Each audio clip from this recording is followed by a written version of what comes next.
the motorcycle that sparked a real war among Japanese manufacturers. The first production bike in the world with ram air, which held the world speed record for 6 years, and the first representative of a completely new class of motorcycles.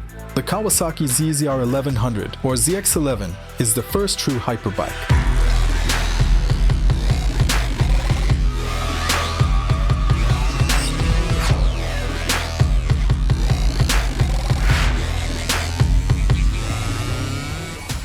By the time the ZX11 was created, Kawasaki already had several years of experience with impressive models such as the GPZ-1000RX and ZX-10 Tomcat.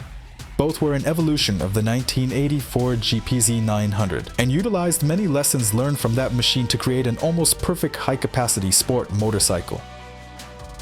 I would like to remind you that at that time, the class of sport touring as we understand it today simply did not exist. Although the engine of the ZX11 looks identical to the engine of the ZX10, in reality, no parts from the two power units are interchangeable. In the pursuit of maximum power, Kawasaki truly did everything possible by reinforcing the connecting rods, increasing the valves, and raising the peak RPM by 500 thanks to a strengthened crankshaft.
The nose of the fairing also featured an air duct that directed airflow through a 15-liter airbox hidden beneath the fuel tank before it was pressurized and sent through 40mm carburetors directly into the engine. This technology is called ram air.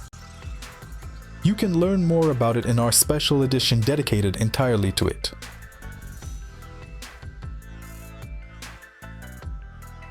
The ZX11 was the first production motorcycle to use ram air.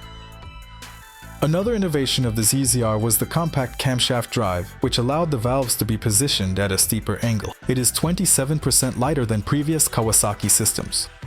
To ensure a large fuel reserve, the engine was tilted forward by 2 degrees, which also adds extra load to the front for improved handling. The motorcycle was so powerful for its time that many doubted the practicality of such a bike in principle, fearing that the public would not be able to handle the task of controlling such power. As a result, the ZX11, or Kawasaki ZZR 1100, appeared in 1990. The Kawasaki ZZR 1100 set 3 world records, doing a quarter mile in 10.1 seconds, with 127 horsepower on the dynamometer and a top speed of 285 kilometers per hour. It became the fastest production motorcycle in the world. This record lasted for a full 6 years before the Honda contender appeared. What else was good about this innovative machine? The acceleration of the arm straightening definitely deserves a mention, but in a sport touring bike. The comfort factor is also important. The ZX11 also excels in this regard. It is spacious and can accommodate 2 people comfortably covering miles on the road. With a range of over 320 kilometers on a single tank, it's quite convenient to do this. The ZZR seems like a large motorcycle by any standard. The fairing from the air intake at the front smoothly transitions into the long side panels. The rear part of the tail fairing is also elongated, which corresponds to the overall design and balances the entire look. The company stated that it was the most aerodynamic fairing created by the brand at that time. The bike is huge and makes everyone, except the largest riders, feel visual discomfort. But surprisingly, when you sit on it and touch the controls, such as the footpegs and handlebars, the bike feels much smaller and actually turns out to be very comfortable. In motion, all the weight disappears, and the large sport touring bike resembles its predecessors more closely.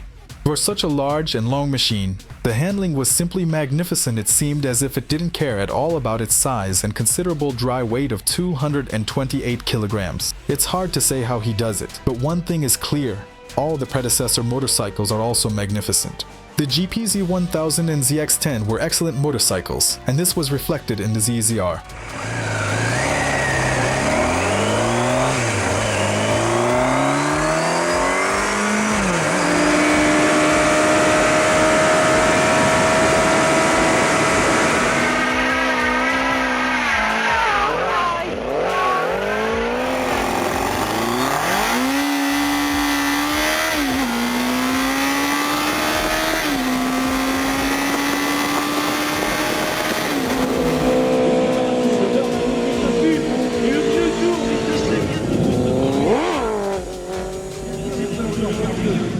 The engine is flexible. It doesn't need high RPMs for ease of use, but it truly becomes more powerful as the speed increases. The revolutionary ram air effect for its time was indeed noticeable, allowing the engine to develop around 150 horsepower at high speeds. Although they were not allowed to use the EX-SAPI valve due to Yamaha's patents, Kawasaki circumvented this with a 4x1x2 exhaust system. Kawasaki claims that the system increases power at low and mid-range and provides ultra-smooth power delivery above 5,000 RPM.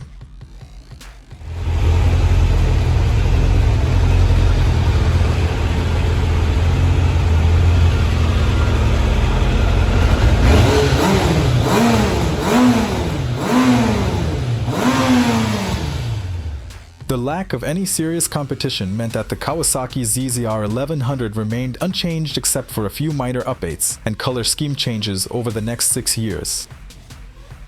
In 1996, Honda came back with a true vengeance, spending time developing the 1100XX Super Blackbird. And 3 years later, the elite gang of hyperbikes gained another member with the arrival of the Suzuki Hayabusa. Kawasaki updated the ZX11 to the ZX12 in 2002 and then to the ZX14 in 2006. It was a real race among manufacturers where thrushes were eaten by peregrine falcons and peregrine falcons were preyed upon by spiders and bird eaters. But it was the ZZR 1100 that set everything in motion. For a motorcycle manufacturer, there is no better way to enter a new decade than to release an innovative high-performance machine. Kawasaki not only handled this task with ease, but also added new categories to the motorcycle classifications by combining the attributes of sport and touring motorcycles together to form a new class of hyperbikes.